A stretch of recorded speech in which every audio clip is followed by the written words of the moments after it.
What's up, everybody? Happy Tuesday. Hope all you're having a great day so far. I enjoyed this episode of GH. I did. I thoroughly enjoyed this. Um,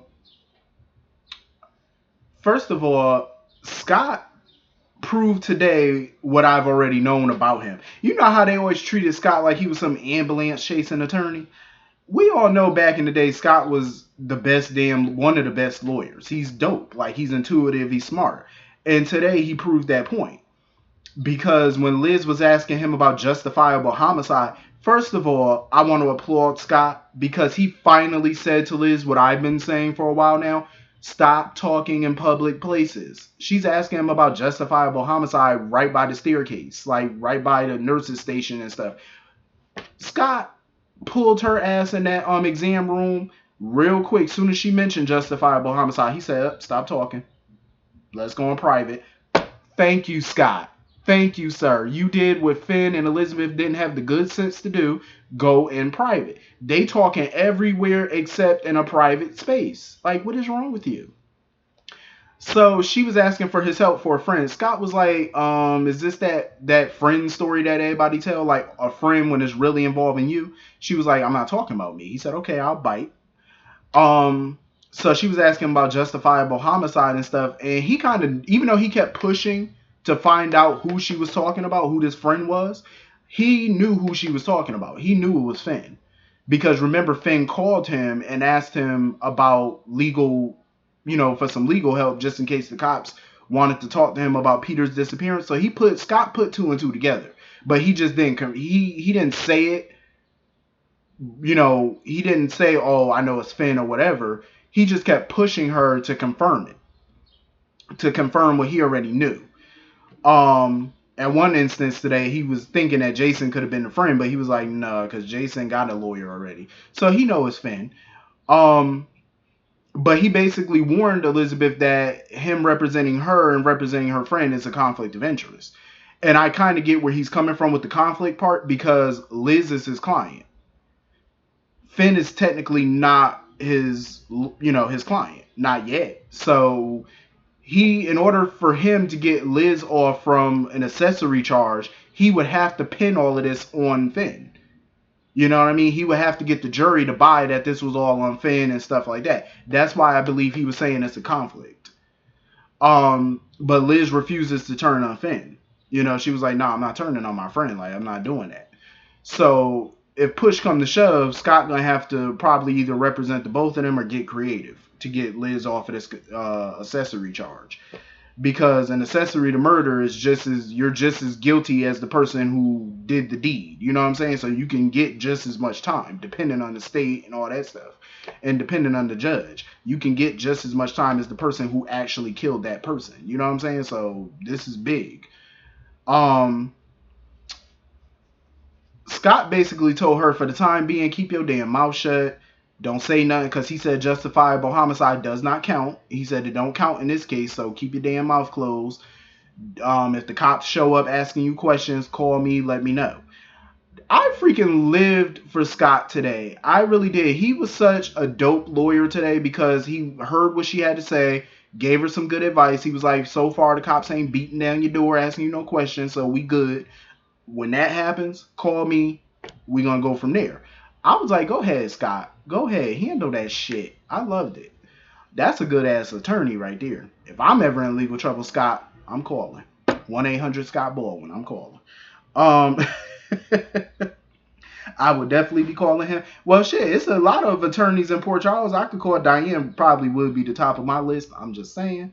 But Scott, you come in a close second. I give him that. He will definitely be in second. But, got to ring up Diane first. Diane is always first choice. And it was so funny because when Jason popped up asking to speak to Elizabeth, Scott was like, I know he ain't the friend that you talking about because he already got a lawyer. And she was like, I'm not talking about Jason. He said, yeah, all right. And he told Jason, he said, and Jason, remember, if anything happens to Elizabeth, Jason said, yeah, I'm going to have to answer to you. Jason was funny as hell because he wasn't even sweating Scott. He was just brushing Scott off. He said, all right, go about your business. We got to talk. And of course, Finn and Anna were down in the basement or whatever, down by the freezer, and they were talking about the Peter situation. So he pretty much told her what happened and whatever that day. And she was like, okay, so why didn't you come to me when this happened or whatever? And he was just thinking about his daughter. You know what I'm saying? And on top of that, Anna wasn't buying his story that he did all of this by himself. Got Peter down to that basement, put him in the freezer. She's not buying it for a couple of reasons. One of the main reasons was, how the hell would Finn even know about that basement, that secret lab? He wouldn't know about that. You know what I'm saying? Only people who know about the history of the hospital and everything else would know about that. So somebody who knew about that would have to have told him about it or helped him get there. So Anna's not buying that shit, but she let it go for now. But she know he didn't do this by himself. But I respect Finn for covering for Elizabeth. Um, and I could also kind of understand him not telling Anna about this, because at the end of the day, I mean, I believe Anna would cover for him. She would help him. But you just never know what a law and order kind of person would do. You know, especially somebody who's all about law and order like Anna most times. You never know which way will they go. But my thing was, all Finn had to do from the get-go was just call the cops and say that shit was self-defense. Even though technically it wasn't. Because Peter was leaving. He never put his hands on Finn. He never hit Finn. He was leaving. Finn is the one who grabbed him. And they got into a tussle and he pushed him down the stairs. So it was never really self-defense. But I'm like, I would have lied and said it was. I'm just saying. I mean, I knew there wasn't no body in that freezer. I knew it. I had a feeling. And I was right. A lot of people were not surprised by this. I was like, of course, there's no body there. Peter ain't there. And, you know, Elizabeth was like, what you do with the body? Jason said, I ain't do shit with the body. Ain't no body there's no body there for me to do nothing to it. He was like, shit, ain't nothing there. And her face was cracked. She was like, She said, nah, there's a body. A body got to be up in there. I said, no, sweetie, there's no body. Peter's alive. He ain't dead. And I knew they wouldn't kill Peter off that quick and that simple. I knew they wouldn't, because you need villains. Writers cannot keep killing all the villains off. Helena, dead. Faison, dead. Jerry Jacks, he done broke out of prison. He in the wind right about now. What other villains you got? Stavros, dead. I mean, all these people could obviously be, you know, brought back, but because they don't never stay dead for long. I don't see how they could bring Faison back, seeing as how Kevin done had that man brain sitting all on his desk and whatnot. So I don't see how y'all could do that, but I wouldn't be opposed to it. You know, with modern technology, we can do a lot of things. So now the question is, where the hell do we go from here? What y'all gonna do? I say, my advice, keep y'all damn mouth shut. Don't say nothing. Cops come knocking, get your lawyer ready, say what you got to say, have your lawyer present, and shut your damn mouth. I wouldn't say a word. I'd be like, I ain't see nothing. I wouldn't say a word. I'd be like, nope, absolutely not. So anyway, moving on from that. I like the scene with Jocelyn, Carly, and Spencer. I love that scene. It was fun. It was like the way that they were all sitting by the pool. It was like they've known each other for years, and it was a good vibe. I love the whole running gag of Jocelyn pushing Spencer in that pool, because that boy stay putting his foot in his mouth. Like he done ran his lips and told Carly about Joss and Cameron. Joss, mind you, has not had the opportunity yet to tell her mother. She was just about to tell her, and he done ruined that. I would have pushed his ass too. Big mouth. So, you know, Carly was cool with it or whatever. I mean, I don't see why Carly would have an issue with Jocelyn and Cameron being a couple. I don't know what's going on with Spencer, but something tell me maybe he's jonesing for Jocelyn or whatever, because he was like, you know, she need to be with somebody more adventurous than Cameron. So I'm like, I'm guessing you talking about yourself. And I would thought that he liked Trina. I don't know. Something just tell me that he might not be all that into Trina like that, but yet you want her to trust your little lion ass, I guess. So anyway, moving on from that. I did also enjoy the Trina and Portia conversation, but to an extent, because Trina was doing a little bit too much when she was questioning her mother. I understand she wanted her mother to stop working so hard and go out and have some fun. And, you know, she was surprised when her mother told her that she wasn't working late. She was actually out, you know, getting her groove on at the Savoy. Because Trina was asking her, like, where were you at? And she was like, you know, here and there. She said, no, where were you? Because if it was me, that answer wouldn't fly. See, here's the thing, Trina. You're the child, she's the adult. She ain't got to tell you where she is. You have to tell her where you are. See how that go? When you pay rent at her house, then she, y'all could be friends and she might, inform you of her comings and goings. But until that point, you don't need to know where she go. You know what I'm saying? Because if that was me, my mother would have slapped shit out of me. Like, first of all, you don't question your elder about where they go and they comings and goings. That's one thing I learned when I was growing up. They question you. You don't question them. Hey, it's just a big no-no. You better remember who the parent and who the child is. She might be 18, but you still a child living in your mama house. You better get it together. But I did like their conversation though, and I know Portia's happy that she feels like she can confide in her daughter now that she's old enough to hear certain things. You know what I mean? So it feels good for her. But I'm like, yeah, don't forget, you're not your child's friend. You the mama. Don't forget that, because when you start acting like the child friend, they think they could talk to you any kind of way, and that ain't going down. So just keep a nice healthy balance. That's all I'm saying. Healthy balance. Because sometimes them kids get carried away, and you got to crack. You got to smack them upside the head and remind them you're a child. Stay in a child's place. So anyway, she had told Trina about her and Curtis or whatever seeing each other and stuff. And Trina was supportive of it. She wasn't all attitude about it or nothing like that. She, wants her mother to be happy. But when she left the house, though, her facial expression kind of said something else. Like, she wasn't all that keen on this. I'm like, yeah. But I'm glad, at least for her mother benefit, like, she was seemingly okay with it, even if she deep down is not. But, it is what it is. Um, and Curtis stopped by to see Portia and stuff, and he was surprised that Trina was okay with all this stuff. And now he needs to tell Jordan about him and Portia being a couple before she find out from somebody else. I'm like, newsflash, Curtis, unbeknownst to you, she already know, because she done saw y'all asses kissing. So she already know what's going down between y'all. So you save yourself a trip or a phone call, because she already know. And you could tell Jordan was hurt by it, but I think she moving on though. Aunt Stella was pissing me off. Stella was getting on my nerves. I'm like, Stella, leave these grown people alone. Like, she's still badgering Jordan about fixing her marriage. I'm like, Stella, go get you a man. Please. Go get you a man and go carry on about your business. Like, stop lecturing Jordan about what she need to do. Focus on your life. I understand Stella is all about family and she want her family to be together.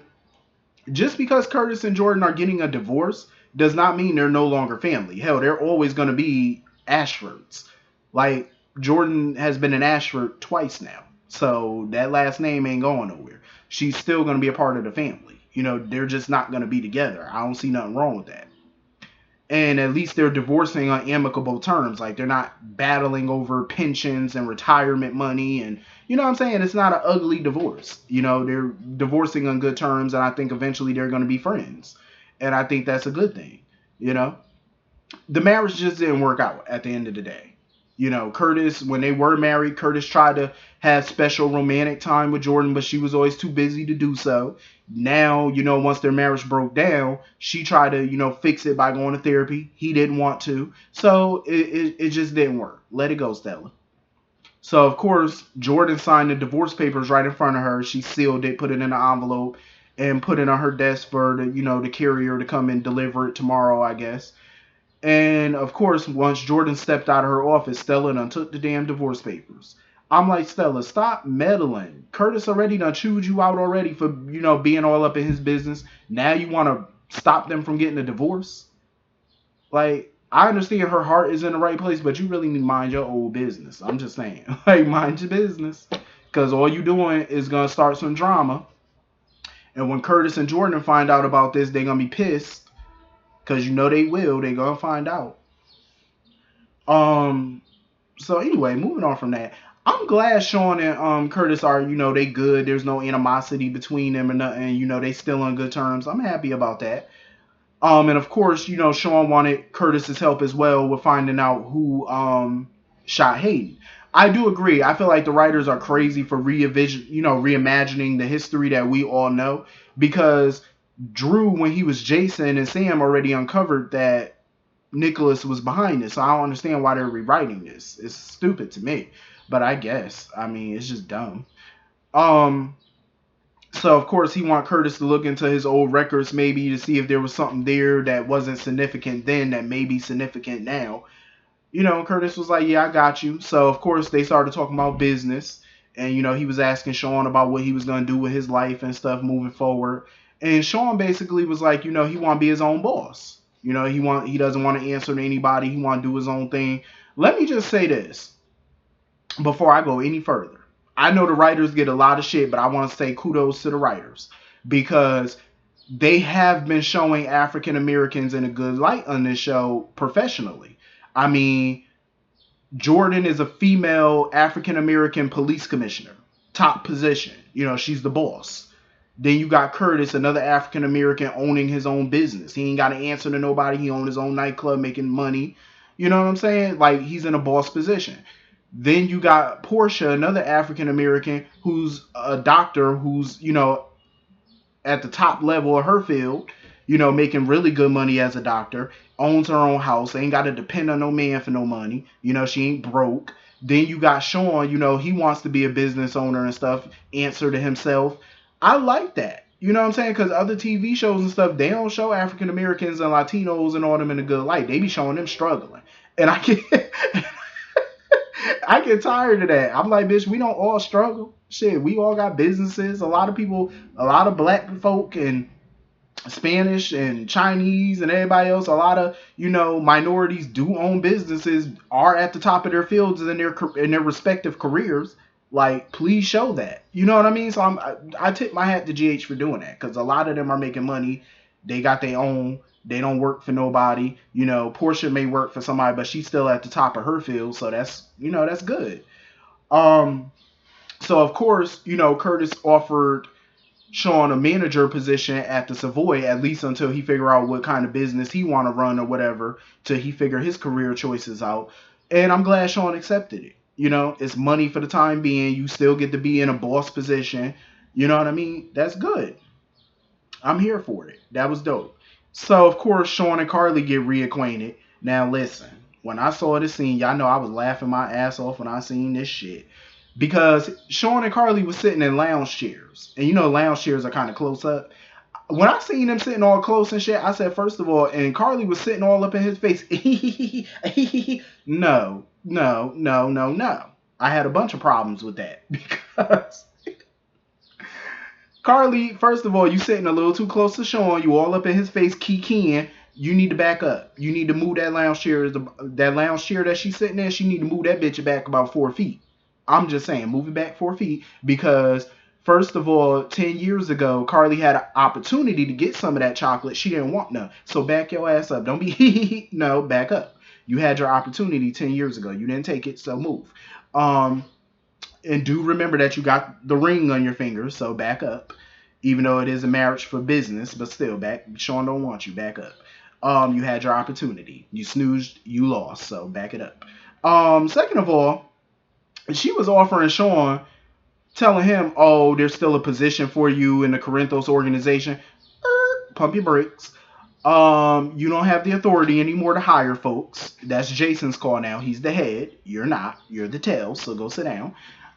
Second of all, if I was Shawn, I wouldn't even be smiling up in their face, number one. Number two, I wouldn't want no damn position in that organization. Where was the organization at when he was sitting in prison for 5 years? I did not see Sonny or Carly visit that man one time since he was in prison for 5 years. They not one time throughout them years they visited him. I mean, Sonny did take TJ in, let TJ stay at his house and stuff for, the time.